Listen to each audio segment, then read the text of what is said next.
రంగారెడ్డి జిల్లా షాద్నగర్ పట్టణంలోని దళిత మహిళను షాద్నగర్ పోలీస్ స్టేషన్లో అర్ధరాత్రి లాకప్ హింసకు గురిచేసిన దళిత మహిళ సునీత చీర విప్పి నిక్కర్ తొడిగి కర్రలతో బెల్టలతో పోలీసులు చితకబాదిన ఘటన రాష్ట్ర వ్యాప్తంగా సంచలనం సృష్టిస్తున్న నేపథ్యంలో ఇప్పటికే బాధితురాలికి న్యాయం చేయాలని అర్ధరాత్రి మహిళను చిత్రహింసకు గురిచేసిన బాధ్యులను detective inspector Ramareddy, police crime సిబ్బంది రఫీల్, మోహన్ లాల్, కరుణాకర్, అఖిల వీరిపై వెంటనే SC/ST అట్రాసిటీ కేసుతో పాటు సర్వీస్ నుంచి పూర్తిగా తొలగించాలని ప్రతిపక్ష ప్రజా సంఘాల, దళిత సంఘాల నాయకులు డిమాండ్ చేస్తున్నారు. ఇదే క్రమంలో చిత్రహింసకు గురైన బాధితురాలు షాద్నగర్ కమ్యూనిటీ ఆసుపత్రిలో చికిత్స పొందుతోంది. ఆమెను SC/ST కమిషన్ బృందంతో పాటు ప్రతిపక్ష పార్టీల నేతలు, ప్రజా సంఘాల నేతలు, దళిత సంఘాల నాయకులు పరామర్శిస్తున్నారు. ప్రజాపాలనలో ఇదేం దాష్టికం అంటూ ఓవైపు మాజీ మంత్రి KTR, మాజీ మంత్రి హరీష్ రావు, RS ప్రవీణ్ కుమార్ లాంటి వారు ఎక్స్లో, ట్విట్టర్లో పోలీసుల తీరును ప్రశ్నిస్తున్నారు. అది క్రికెట్ ఆడే బాల్ లేకుండా సార్, అది ఇక చేతులే మన నీకు వస్తలేవు, ఇక కాళ్ళు ఇట్లా పెట్టించు, కాళ్ళ దగ్గరికి వస్తలేదు సార్. రెండిళ్ళు ఎడిపించి గాజులన్నీ వీపిండ్రు, అమ్మిట్టేది తీసిండ్రు. ఇక ఆడామె మధ్యలో పట్టుకోమ్మ అంటే ఆమె మధ్యలో ఇట్లా నిలబడ్డది, తలకాయ ఇరికించుకున్నది, ఇట్లా లేపిర్రు. ఇక మళ్ళా కట్టె పెట్టింది కాక ఓసారి ఇక 2 కాళ్ళు పెట్టిరు, ఓసారి మళ్ళా కట్టెంది కళ్ళగలడని ఇట్లా కాళ్ళు పెట్టిరు. ఇక ఆ కాళ్ళు కలిగిరు, ఇవి ఇట్లా కట్టేసారు. నేను ఏం చేస్తా, ఇది ఇట్లా మూసింది, ఇక నేను ఏం చేస్తా సారు. అద్దెపల కోపలేక ఎవరెవరి పేరు చెప్పిందంట, నాకైతే మత్తులే సారు. నీ కాలు ముక్తానని ఎట్లా బయట ఇది దొంగతనం చేసినట్టుంటే నేను ఆమె చచ్చిపోతా సార్. కానీ వాళ్ళ ఇంట్లోకి వెళ్ళి మాత్రం చక్కగా ఈక్వేరింగ్ చేసుకొచ్చి నా ఇంట్లో ఎవరు పెట్టిరు అదొక్కరు గుర్తు తెచ్చుమాను. నేను చేసినట్టుంటే నేను మీ ముందే చచ్చిపోతా సార్. నాకు ఆ ధైర్యం లేదు, నేను చేయను సార్. నేను అట్లాంటి పనులతో మీ అసలు కాలు మొక్కి సార్ నాకు లేవు అని నేను పదాలు పంపింటాను. నేను పదాలు ఇవినప్పుడు ఇట్లా సార్ ఇదంతా అన్నిండ్రు. ఆ పెద్ద సార్ అనేటాళ్ళు ఎవరో ఏమాత్రంలో సారు పిల్లగాడు ఇదంతా దమ్మీరు సార్. ఇది దమ్మీరుతో వెళ్ళిన దావకనుకోమని అనుకున్నాము. బయటికి వెళ్ళనిస్తలే రాళ్ళు. పెట్రోల్ షూ అంటే పెడతాం, బిడ్డ నేను ఎట్లా బయటికి వెళ్తావు, నీ మగని నిన్ను, నీ బిడ్డని, నీ కొడుకును పెట్రోల్ అంటే పెడతాం, నువ్వు ఎట్లా బయటికి వెళ్తావో చూస్తానే, మా బంగారం మాకు తెచ్చి అని అంటే ఏం చెప్పి సార్. నేను ఆయన చెల్లెలు వాళ్ళ అమ్మ. నేను రేణుక సార్. నైట్ తీసుకుపోయి ఫస్ట్ మా ఆయనను కొట్టినాక మళ్ళా మా ఆయనను బయటకు పంపించినాక నన్ను తీసుకుపోయారు. నన్ను తీసుకుపోయినాక ఇట్లాంటి ఆపు నిక్కరేసారు, బట్టలన్నీ వేసారు. ఆపు నిక్కరేసి ఈ కాళ్ళు అక్కడ జాపిర్రు, ఈ కాళ్ళు అక్కడ జాపిర్రు.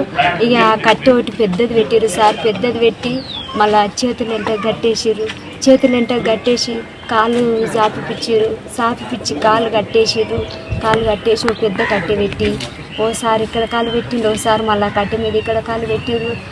మేడము మధ్యలో నెత్తిరికించుకున్నది. ఇక నెత్తిరికించుకున్నాక సార్ని ఇంట కూర్చుని పెట్టిరు. ఇక కొడతా ఉంటుంది సారు.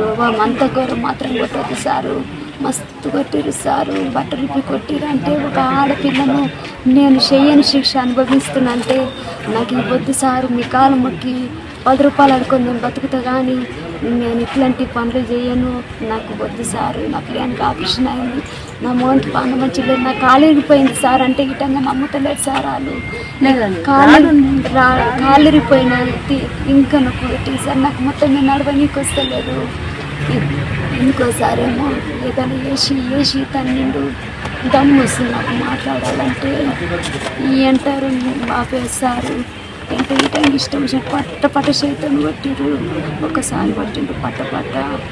ఇక ఇట్లా అయితే మొత్తం కాలు దగ్గరికి ఇట్లా కాలు దగ్గర గుంజుకుంటున్నవి ఏమి అంట అని కాలు మళ్ళీ కట్టేసి అట్లే కొట్టిరు సార్. 2 గంటల వరకు 9 నుంచి 2 గంటల వరకు కొట్టుడు నడిపిరు. ఎందుకు నడివే కాళ్ళు మళ్ళీ ఇంకోలాకైతే నడువు అంటారు. నాకు నడవనికి వస్తలేదు, నోరు ఎండుకపోతుంది. ఏమన్నా కొంచెం నీళ్ళ తడి చేయరంటే కొంచెం నీళ్ళ తడి చేస్తారు, కొడుతురు. నీళ్ళ తడి చేస్తారు, కొడుతురు సార్. అంత ఘోరం మాత్రము కొట్టుడు. ఐటంగా కొట్టురు. ఏంటి ఎన్నికోసలు తాగనికోసలు నీళ్ళనికోసలు నాకైతే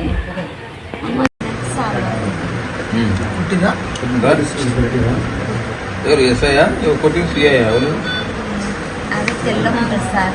రామరెడ్డి నన్ను కూడా కొట్టింది ఎక్కడ సంతోష్ నీ పేరు జగదీష్ గారు. జగదీష్ సార్ ఫస్ట్ మా ఆయన కొట్టారు, మా ఆయన తర్వాత నన్ను కొట్టారు, నన్ను నా తర్వాత బాబుని కొట్టారు. చదువు పిల్లల్ని కూడా కొడుక లేదు సార్, ఒక పాప ఒక బాబు.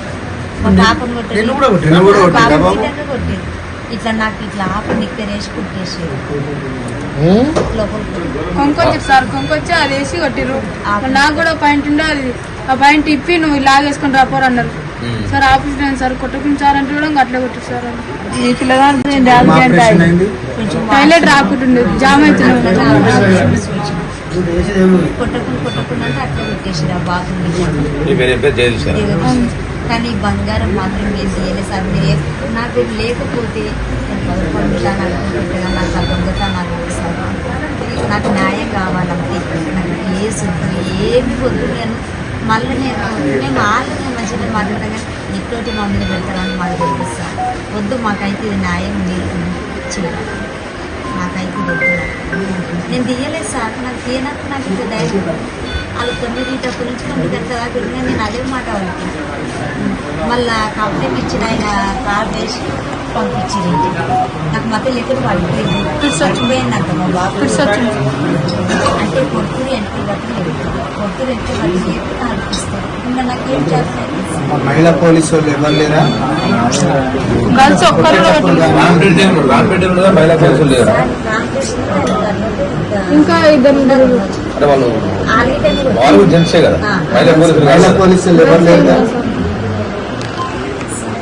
సరే బాబు స్టేట్మెంట్ తీసుకోండి సార్. మహిళా పోలీసు అంటే లేడీస్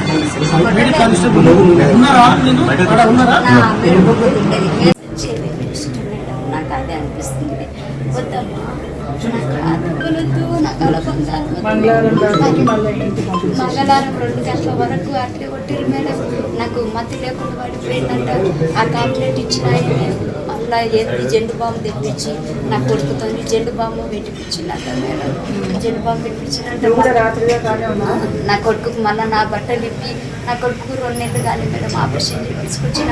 వాసన సరిగ్గా రావట్లేదు అని అంటే ఏంది ఆపరేషన్ చేయించుకొచ్చిన భాస్కర్ హాస్పిటల్ పోయి ఆపరేషన్ చేయించుకొచ్చిన. భాస్కర్ హాస్పిటల్ ఇక్కడ అంటే 50-60 వేలు అంటే మేము ఉన్నందుకు కాదు తల్లి అంట అని నేను భాస్కర్ హాస్పిటల్ నా కొడుకు ఆపరేషన్ చేయించుకొచ్చిన. 2 నెలలు కాదు సార్, నా కొడుకు కొట్టుకుని సార్ బాబు నా బట్టలు తిప్పేసి నా కొడుకు వేసి కొట్టుకుని సార్. దాని నా కొడుకు ఆపరేషన్ చేయించున్నాను. కొట్టుకుని సార్ అంటే రామరెడ్డి సార్ పుష్పతో ఏమవుతుంది ఏది కాదు. ఇంత మర్యాద లేని మనిషి ఏ మనిషి మీరు ఏం డ్యూటీ చేయమన్నారు వాళ్ళను. ఇంత మర్యాద ఇవ్వలేదు. ఎందుకు సార్ కొట్టకండి సార్, నా కొడుకు కొట్టకండి సార్ అంటే ఊడిపోతూ ఎక్కువ ఆనాడు నేను ఆయన భార్యనా, నేను నా మొగడు అనేది నన్ను ఇంత టార్చర్ పెట్టాను చేసుకున్నాక. నువ్వేంటి నన్ను ఇంత టార్చర్ పెట్టదు సార్, నేను దొంగతనం చేసినట్టే నువ్వు నన్ను అట్లా టార్చర్ పెడితే నేను ఒప్పుకుంది. నేను తీయలేదని నీకు అంత మంచిగా ఒక తోడబుట్టిన అన్నయ్య నాకంట అని నీకు చేతి పట్టుకొని చెప్పిన నేను. కానీ ఈయన దాని పరిస్థితికి నేను అంత మంచిగా చెప్పిన ఈటని నీ వినకుండా నన్ను 2 గంటల ఇంత టార్చర్ పెట్టినవంటే ఎందుకు నన్ను కొట్టినట్టు అదే నీ ప్లేస్ నా ప్లేస్. నేను ఇప్పుడు నన్ను ఇంత కొట్టిన అదే ఒకవేళ నీ అమ్మను నీ చెల్లి ఇట్లా వేరే వాళ్ళు కొట్టి ఊరుకుంటారా సార్. ఇప్పుడు నేను ఆయన అంతే కదా. మళ్ళీ ఇంటికి నా కొడుకుని కొట్టింది. నా కొడుకు చెప్పురా మీ అమ్మ తీసిందా అంటే నా కొడుకు ఈటంగా మస్తు తిప్పరాడు. ఇట్లా పెట్టిపించిన మేడం మా బాబును నా కొడుకును ఇట్లా చేతి పెట్టించి ఇట్లా కాలు పెట్టిపించి కొడితే నా కొడుకు కాలు ఇట్లా దగ్గరికి గుంజుకుంటే ఇట్లా రామరెడ్డి సార్ కాలు దొక్కిండు. బాబుని అడుగుంది మేడం నేను అడుగుతానంటే నా కొడుకుని కాలు దొక్కితే నా పాన పోయింది మేడం. ఇంకా పసిపిల్లగానే ముడిపిస్తే నాకు దొంగదానం అవసరమా, మీరు బతుకుసి నేను బతుకున్నాను, నాకు దొంగదానాలు వద్దు సార్, నేను చెయ్యను గిట్టంగా నాకు వద్దు, అట్లాంటివి మాత్రం వద్దు సార్, అట్లాంటి టెన్షన్ నేను భరించలేను. మళ్ళీ తెల్లారి గిట్టంగా రామరెడ్డి సార్ రమ్మన్నాడు. పోయినా నన్ను నైట్ 9 గంటల నుంచి 2 గంటల వరకు టార్చర్ పెట్టిన కానీ నేను మర్యాద ఇచ్చిన సార్. సార్ నువ్వు పొద్దుగల రమ్మన్నావు కదా, పొద్దుగల రాకపోతే నేను దొంగనైతే అంట. మా ఆయన నన్ను ఆటో వేసుకొని వచ్చి నమస్తే సార్ అని చెప్పిన. నేను నమస్తే సార్ అన్నది ఏడుంది, నువ్వు నా గుండెల మీద అన్నింది ఏడుంది చెప్పు. నేను నమస్తే సార్ అని చెప్పిన ఆల్రెడీ సార్ నువ్వు నైట్ 2 గంటల దాకా కొట్టినా కానీ నమస్తే సార్ అంటే ఏంటి ఇంకా నమస్తే అంటున్నావు, బంగారం ఏది పైసలు అన్నీ బూట్ కారుతో అన్నింటి మీద బూట్ కారుతాను. రామరెడ్డి సార్ ఇక్కడ అన్ని బూట్ కారుతాను చెప్ప మీద రెండు దెబ్బలు కొట్టి మళ్ళీ మెడ నొప్పి మళ్ళీ ఈతలు 3 దెబ్బలు కొట్టి నేను నైట్ అంతా నువ్వు టార్చర్ విని కానీ నీకు నమస్తే అంటే నేను మర్యాద ఎందుకు ఇచ్చినట్టు నువ్వు చెప్పు మేడం. నేను మళ్ళీ పిలిపించి నేను నమస్తే అంటే నువ్వు మళ్ళీ నన్ను ఎన్ని దెబ్బలు కొట్టి మళ్ళీ ఇట్లా నువ్వు నన్ను నేను నమస్తే అన్నది ఎందుకు నువ్వు నైట్ అంతా నన్ను టార్చర్ పెట్టినావు. టార్చర్ పెట్టినా కానీ నువ్వు టార్చర్ పెట్టినావు మిగతాగా నేను నీకు తప్పని మాట్లాడలేదు మేడం. నీకు మర్యాద ఇచ్చాను మేడం. నీకు నేను నమస్తే సార్ అన్న నమస్తే అన్నప్పుడు నువ్వు పోవాలి నువ్వు నా గుండెల మీద ధన్యం మేడం. కానీ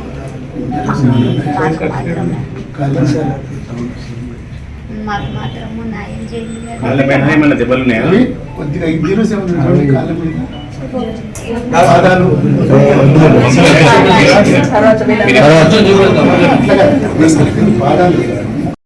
ఈ గవర్నమెంట్ వచ్చిన తర్వాత మా షాద్నార్ పాత్ర చెప్తారు. షాద్నార్ పోలీస్ స్టేషన్లో ఏం జరిగిందో ఒకసారి మీరు పర్యవేక్షణ చేయాలి, వీక్షించాలని కోరుతున్నాను. ఎందుకంటే అప్లికేషన్ ఇచ్చిన అప్లికేషన్ ఏముంటుంది అంత సెక్షన్లు ఎట్లా పెట్టారు. పోగా ఒక మామూలు పంచాయతీ అయితే సెక్షన్లు నాన్ అవైలబుల్ సెక్షన్లు పెట్టి చాలా సతాయించిన సందర్భం ఉన్నాయి అన్ని పోలీస్ స్టేషన్లో. ఎవరు చెప్తున్నది అర్థం కాలేదు. నాన్ అవైలబుల్ సెక్షన్ ఏమైంది, అప్లికేషన్ ఏముండదు, దాంట్లో సారాంశం కూడా పెట్టే సెక్షన్ లేదు. ఒకసారి నాకు తెలిసింది కోర్టులో జడ్జి గారు, గౌరవ జడ్జి గారు కూడా అడిగిరట ఏమి అప్లికేషన్ మీరు ఏం సెక్షన్లు పెట్టారు. అంత దారుణంగా వ్యవహారం జరుగుతుంది. కాబట్టి కమిషనర్ గారు దీని మీద దృష్టి సారించి మన మున్ముందు ఇటువంటివి జరగకుండా చూడాలి. అందులో దళిత మహిళ బీద మహిళలను కూడా ప్రభుత్వం ఆదుకోవాలని కోరుకుంటున్నాను. పనిచేయాలని ప్రయత్నంలో చేస్తున్న సందర్భ గతంలో అయితే మేము ఫ్రెండ్లీ పోలీస్ కాదని పోలీసే ఒక హుకుం లాగా జారీ చేసిన సందర్భాన్ని మనం చూస్తున్నాం. గతంలో ఇలాగే జరిగితే ఇమీడియట్గా ఆ ఎస్ఐని కానీ ఆ స్టేషన్లో ఉన్న వాళ్ళందరినీ కూడా ఉద్యోగంలో నుండి తీశారు, డిస్మిస్ చేశారు. ఉద్యోగం నుండి తీసేసారు కేసీఆర్. గతంలో ఇలాంటి ఇన్సిడెంట్ జరిగితే మరి ఏమైనా ఒక సంఘటన జరిగితే ఆ రోజున్న గౌరవ కేసీఆర్ గారు ఇమీడియట్గా అక్కడున్న పోలీస్ స్టేషన్లో ఉన్న ఎస్ఐతో పాటు మిగతా వాళ్ళు ఎవరైతే దాంట్లో భాగస్వామ్యం అయినారో వాళ్ళందరినీ కూడా ఉద్యోగం నుండి తీసేయడమే కాకుండా వాళ్ళ కుటుంబాన్ని ఆదుకున్నారు. వాళ్ళ కొడుకు ఒక ఉద్యోగం ఇవ్వడం కానీ వాళ్ళకు 15 లక్షలు ఇవ్వడం కానీ ఒక ఆదుకొని భరోసా కల్పించారు. ఇంకా తప్పులు ఇలాంటివి జరిగితే భవిష్యత్తులో ఇలాంటి చర్యనే ఉంటుంది అనేది డిపార్ట్మెంట్ కూడా ఒక ఇండికేషన్ పంపించారు. కానీ ఇక్కడ ఏమైందంటే ఇక్కడ నుండి తీసుకెళ్ళి ఆఫీస్లో కూర్చోబెట్టారు, అటాచ్ చేస్తారు. ఇక్కడికి కానీ వాళ్ళ మీద యాక్షన్ తీసుకోవడానికి యాక్షన్ తీసుకోవాలని ఆలోచన కూడా లేదని అనిపిస్తా ఉంది. ఇప్పటికే నేను ప్రభుత్వాన్ని ఒకటే డిమాండ్ చేస్తా ఉన్నాం, ఇమీడియట్ యాక్షన్ తీసుకోండి, ఇందులో భాగస్వామ్యమైన వాళ్ళకి యాక్షన్ తీసుకోండి, భవిష్యత్తు ఇలాంటివి జరగకుండా చూసుకోండి, ఆ కుటుంబాన్ని కూడా ఆదుకోవాలని కోరుకుంటున్నాను. సభ్య సమాజం తలదించుకునే విధంగా వాళ్ళు వ్యవహరించిన తీరు ఈ పోలీస్ డిపార్ట్మెంట్కు మాయను మచ్చ లాంటిది.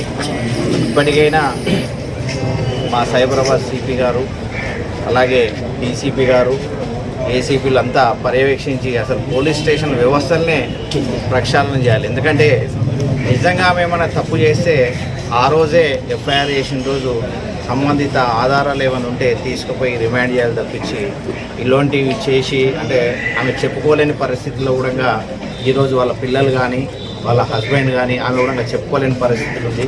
అది మీడియా మిత్రులంతా మీరు లైవ్ విన్నారు. కాబట్టి ఇక ముందు ఇలాంటి సంఘటనలు జరగకుండా అంటే మా షాద్నగర్ పోలీస్ స్టేషన్లో అంటే అన్ని పోలీస్ స్టేషన్ల గురించి చెప్తున్నా నేను, అధికారులు ఎంత మంచిగా వచ్చినా కానీ రాజకీయ ఒత్తిళ్లతోటి ఎంత క్రూరంగా చేపిస్తున్నారంటే అధికారులతోటి అధికార పక్షం వాళ్ళు సెక్షన్లు ఏం పెడుతురో తెలియదు, కేసు ఏం పెడుతురో తెలియదు, ఎప్పటి వరకు ఇంట్రాగేషన్ చేయాలనో తెలియదు. చదువుకొని వచ్చిన మీరు, చదువుకొని ఉద్యోగాలు సంపాదించిన మీరు రాజకీయాలకు అతీతంగా పనిచేయాలి తప్పించి ఇలాంటి సంఘటనలు ఉంటాయి. ఎందుకంటే నేను కొన్ని పోలీస్ స్టేషన్లు చూస్తున్నా, రౌడీ షీటర్ల నిలయం అయిపోయింది పోలీస్ స్టేషన్లు.